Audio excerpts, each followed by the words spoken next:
roll out the red carpet and get out your acceptance speech because we have your Backstage Pass to Hollywood. Backstage Pass starts now. In 5, 4, 3, 2. Are you ready?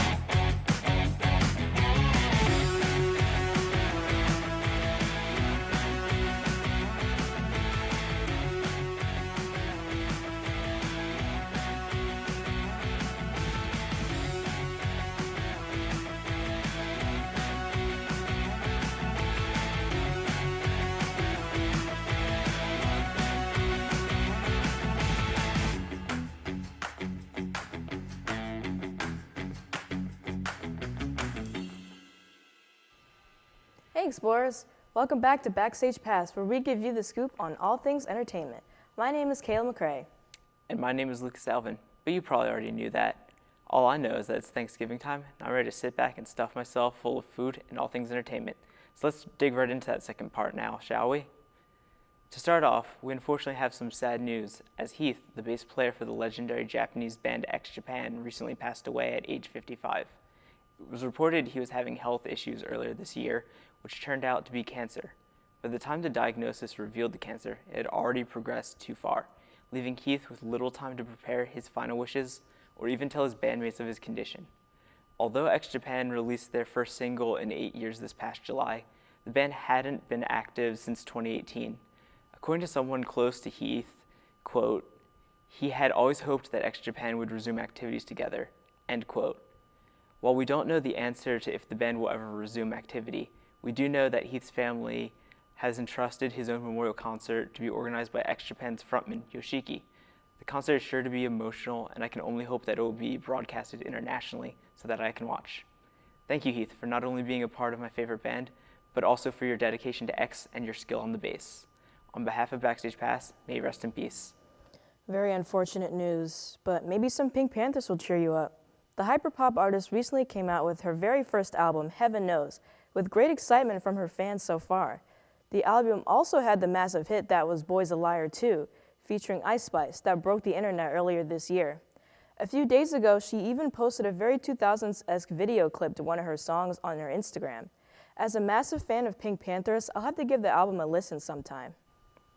Speaking of albums, Green Day has announced the release of their 14th studio album titled Saviors, which is set to release on January 19th, 2024. This album honestly came as a surprise to me, as it's nearly been a decade since I've regularly listened to Green Day, so I'll have to give my a pass in that regard.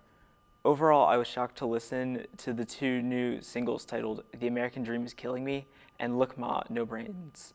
For not listening to them for a decade, I was sure surprised to hear that their music sounded the same, while they still have that rebellious energy that I grew up loving.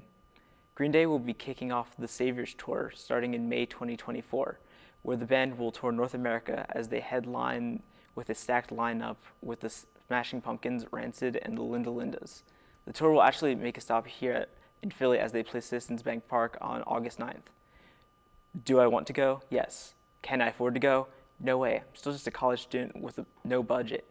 Anyway, Kayla, please change the subject before I break down crying. I almost want to cry too, but the show must go on. Olivia Rodrigo also released a new song this past month. It wasn't just any single though. It was a song from the new Hunger Games movie, The Ballad of Songbirds and Snakes. You don't even have to be a Hunger Games fan to know that this song is pretty amazing. It's mysterious, slightly haunting, and the guitar riff is sick, and Olivia's voice is top-notch and convicting as always. You know what else is top-notch? AI technology that allowed us to get one more release from the Beatles in the year 2023. On November 2nd, the Beatles released their last song ever titled Now and Then. The song was initially recorded as a demo around 1977, which led to the song only having John Lennon's vocals with distorted audio quality. However, with AI, a clear rendition of Lennon's vocals became possible to create with technological advancements. I really enjoyed the song and the emotions that the tune conveyed. Although the lyrics were written in 1977, the message still perfectly fits in 2023. The single also had a remix of the band's first single, Love Me Do, to come full circle and put a nice conclusion to such an important musical act. Since we're on the subject of music, our co-host Patrick O'Hara has some news about the newest Grammy nominations. Take it away, Patrick. Hello everyone, my name is Patrick O'Hara, your third host for this season of Backstage Pass. I hope Lucas and Kayla haven't stuffed you enough with everything they've covered so far, because there's still a lot more to discuss. The Recording Academy has officially announced their nominees for the 2024 Grammy Awards, and the nominations actually seem pretty carefully selected. There's so many good choices, to the point where I have almost no idea who will win in each category. Let's take a look at the nominations, shall we? Before we get into the categories themselves, I must recognize that SZA is the most nominated artist for the 2024 Grammy Awards, with 9 nominations overall. Congratulations to her.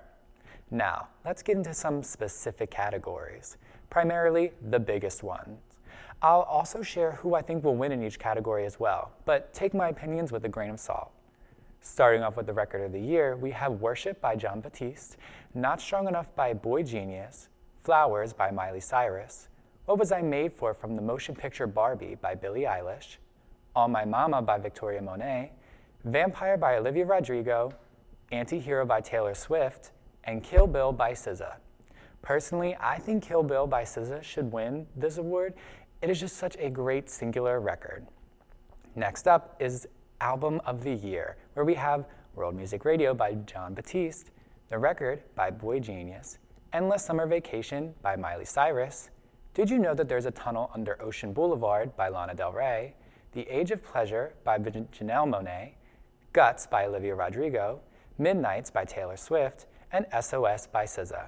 Now, personally, I think SOS by SZA should win. However, the Recording Academy loves to throw out wild cards when it comes to who wins in this category. So I could also see The Record by Boy Genius or Age of Pleasure by Janelle Monáe winning as well.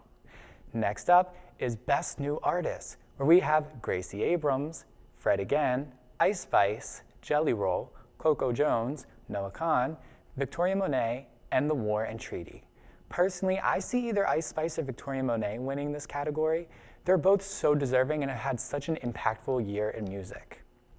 Last up is Song of the Year. We have A&W by Lana Del Rey, Anti-Hero by Taylor Swift, Butterfly by Jon Batiste, Dance the Night from Barbie the Album by Dua Lipa, Flowers by Miley Cyrus, Kill Bill by SZA, Vampire by Olivia Rodrigo, and What Was I Made For from the motion picture Barbie by Billie Eilish. Personally, this one's tough because it's based on songwriters. I could see it being tied between Taylor Swift, Olivia Rodrigo, and Billie Eilish. But who knows? I think anyone could win in this category, and I'd understand and support the win no matter what.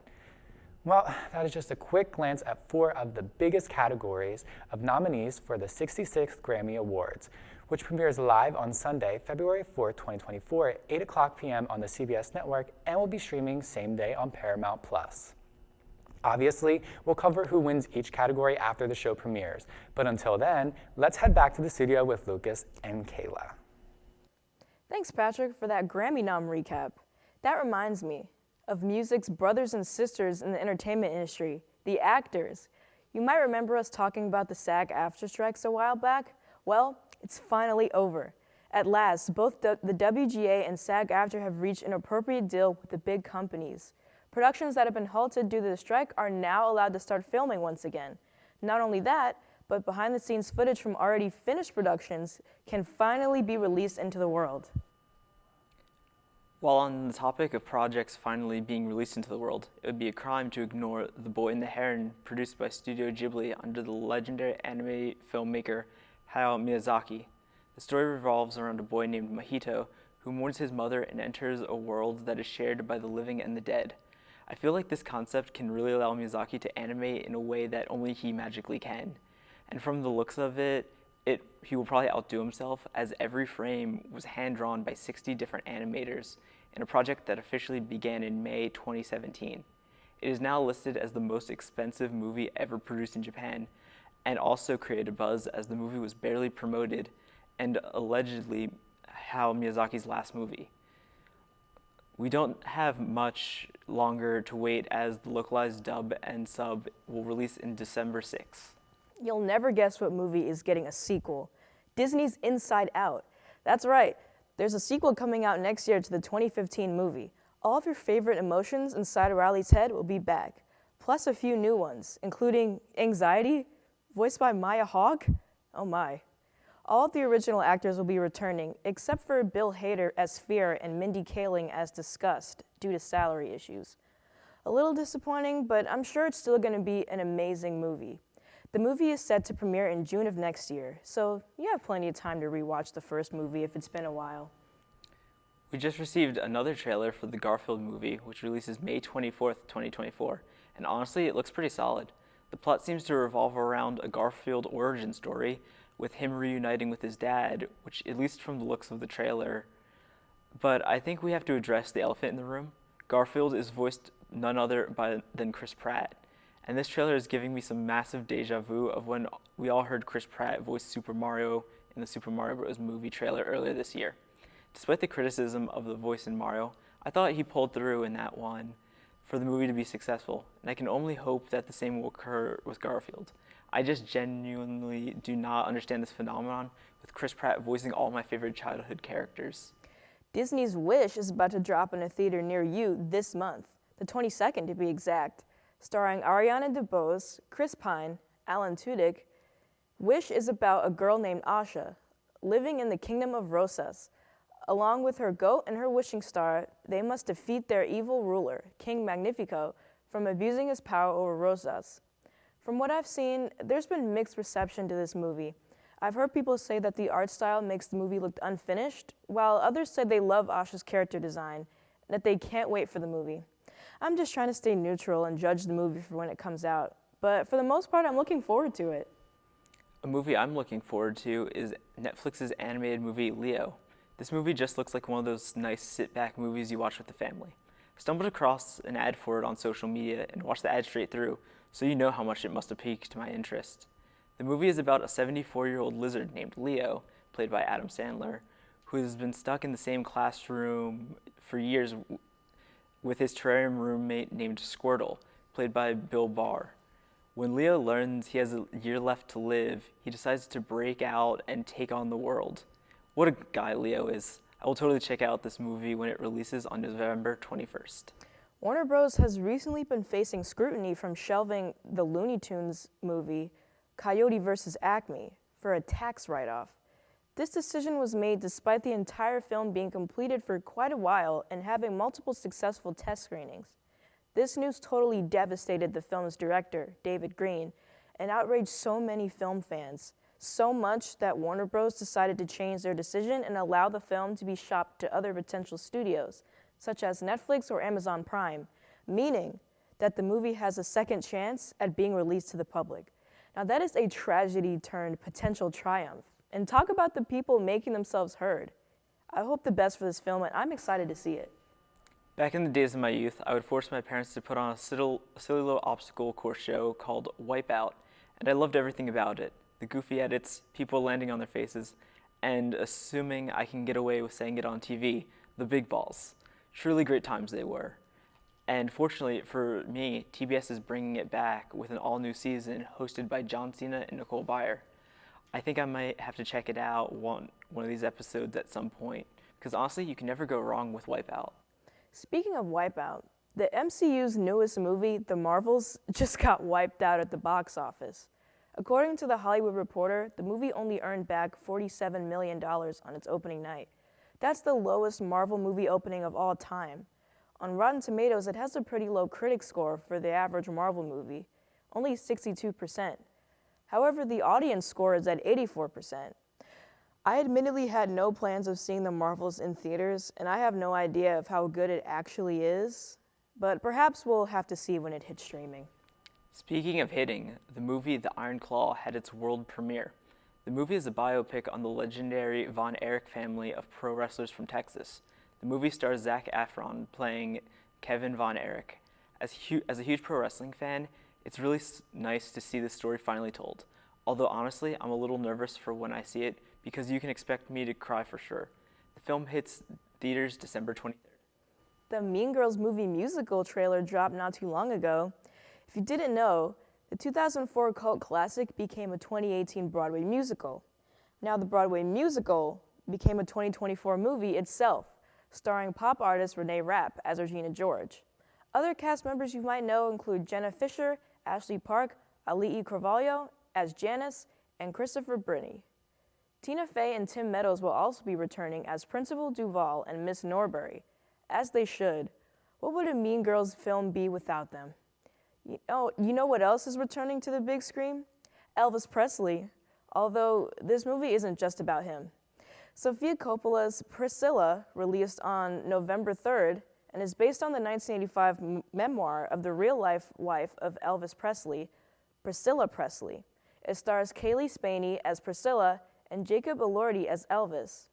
I may not be familiar with the intimate details of Elvis Presley's life, but I'm very familiar with both of these actors, and with A24 as the producers, this film looks like it could be promising. All this talking is getting me hungry. I want some Thanksgiving dinner. Wonder what other students on campus have planned for this Thanksgiving. Let's go see what they said in this episode's Backstage Asks.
It was so cool to see what everyone had planned this Thanksgiving, but we have movie recommendations that you can add to your plans this Thanksgiving.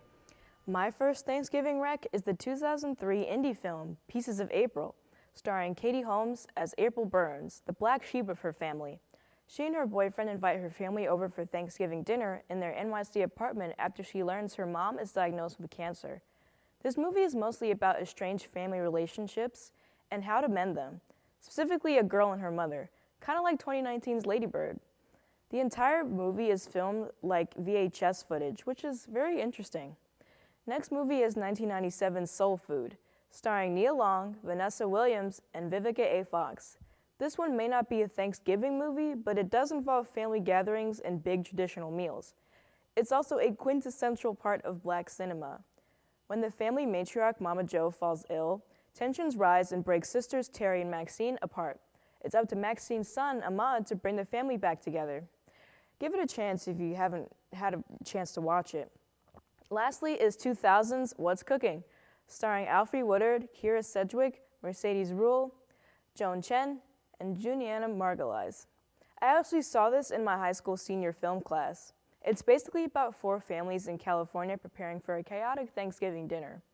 From what I remember, it was pretty good. And like Pieces of April, one of the only actual Thanksgiving-themed feature films I've seen. I suggest giving this a chance with your folks if you have a moment. Every Thanksgiving, it's a must for me to watch the Peanuts Thanksgiving specials of the 1973 A Charlie Brown Thanksgiving. It's just one of those Thanksgiving comfort movies that never fails around this time of year. Another Thanksgiving movie that I would recommend would be the 1989 Garfield's Thanksgiving special. I remember the drama of this special really connected with me as a child and was one of those things I dreaded but simultaneously loved around this time of year. And, you know, Thanksgiving is a time for watching and playing football, but the two of us are clueless about it. Fortunately, we have you covered as former Backstage Pass host and producer Mike Garofalo takes the field this week. And take it away, Mike. Hey, Mike Garofalo here at Lambeau Field, working for the NFL Network now. Going to cover this game between the Packers and the Lions. But 25 years ago, I was working for a different network, LaSalle 56, and I was on a different show called Backstage Pass. It was just getting started, and we didn't quite know what we were getting ready to do, and we tried to figure it out as best we could. We said, we'll do a little show that'll give you a backstage pass to entertainment, movies, music, all that thing. So Backstage Pass, now I got a press pass, but way back it was a Backstage Pass. And I began as a camera operator, and then maybe a little floor managing after that, and eventually worked my way into an on-air role. I said, I'll be the music guy. Everybody's got the movies and everything else covered. I'll do the music. And back then, it was fun. That's what we were trying to accomplish. Didn't realize I was learning life lessons, such as how to do things on camera, how to go to events and cover them and talk to people there. In fact, I covered a free concert back in Philadelphia at the Mann Music Center. I think it was 1999, called the College Fest. It was a free concert for all college students in the area. Then Mayor Ed Rendell was there. We had him for an interview. And I remember him being the driving force, trying to make Philly a college town destination and having this event. I had a bunch of acts there. Sugar Ray, the headliners. Sugar Ray, didn't get a chance to interview them. And kids, if you don't know who they are, go ahead and look them up. But at the time, they were huge. And it was a great event. Did some interviews there, produced it, put it together in a package, put it on the air. So again, didn't realize that there were valuable life lessons that I was learning while having so much fun alongside Liz Moores, Justin Pedicolis, and everybody else that was on air, and also those behind the scenes. Tanya Ellis did a great job helping us get that show off the air. So to hear now that it's 25 years later and Backstage Pass is still going strong, man, that makes me proud. And I say happy anniversary and congratulations to all those who were there at the beginning, all those who are there now, and all those who have been there in between. You're having the time of your life, number one, but you're also getting a chance to do things that other people don't get to do at other universities and other colleges. This is a wonderful experience at LaSalle 56, and Backstage Pass being around for a quarter century is proof of that. So I can't wait to see everybody at the 50th year reunion. We're gonna have to arrange that. We're gonna have to make that happen because I know it's coming. Backstage Pass, you made it this far, you're gonna get to 50. So happy anniversary to everybody. Go Backstage Pass. Wow, it's awesome to see us Backstage Pass hosts really making it big out there. Oh, And we all know that music is the best part of Backstage Pass.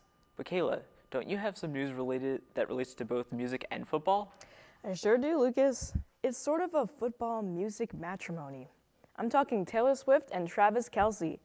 After one of Taylor's Eras Tour shows in Argentina, she celebrated backstage with Travis with a kiss. Fans who were already obsessed with this couple ate this up. Apparently, Taylor changed the lyrics to her song Karma during a performance on that same night to "Karma is the guy on the Chiefs coming straight home to me." Not a proclaimed fan of Taylor or Travis, but you gotta admit, this is pretty cute. Over the weekend, SNL decided to parody Britney Spears' new memoir. The parody contained a viral yet fake excerpt that never occurred in the book. This caused outrage from fans as the parody mocked the vulnerable stories Britney shared in her memoir and portrayed her exactly how she claimed the media has over the years. Spears' manager took Instagram comment on the parody and essentially slammed SNL to say, quote, she said, quote, "Wow, the writers of SNL are getting worse and worse. No wonder you all reached out to me to get Britney on the show. SNL is on life support. You are all pathetic and this Chloe isn't funny. Did you find her on Craigslist or something?" End quote.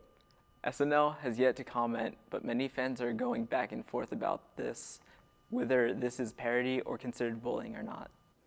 On a more serious note, Noah Schnapp is facing massive controversy for being seen in a video with his friends promoting pro-Israel and anti-Palestinian messages. In the video, his friends are seen holding pro-Israel stickers and being inappropriately silly, and Noah is taking their pictures. He's gotten massive backlash from his pro-Palestinian fans, whose image of him has totally shattered due to this incident. Our thoughts are with all the innocent people who've lost their lives in this ongoing conflict, especially the thousands of citizens in Gaza. Okay, so this technically isn't celeb drama, but I had to include it somehow. After 14 years, the popular chat service Omegle is finally shutting down after facing a serious lawsuit that claimed they were enabling bad behavior. However, others are arguing that getting rid of it won't make these people go away and that the acts will still be out there. While it's a shame to see Omegle go, the memories and funny stories from it will always remain. Shout out to my friend Cornelius. Miss you, buddy. Well, guys, it's the end of our show. Gosh, I wonder how full our viewers are from the stories, thoughts, opinions, and all the content we covered today. I wish there was a place they could connect with us. Luckily, you can, through social media. Get out your phone and follow us on these various platforms as seen on your screen.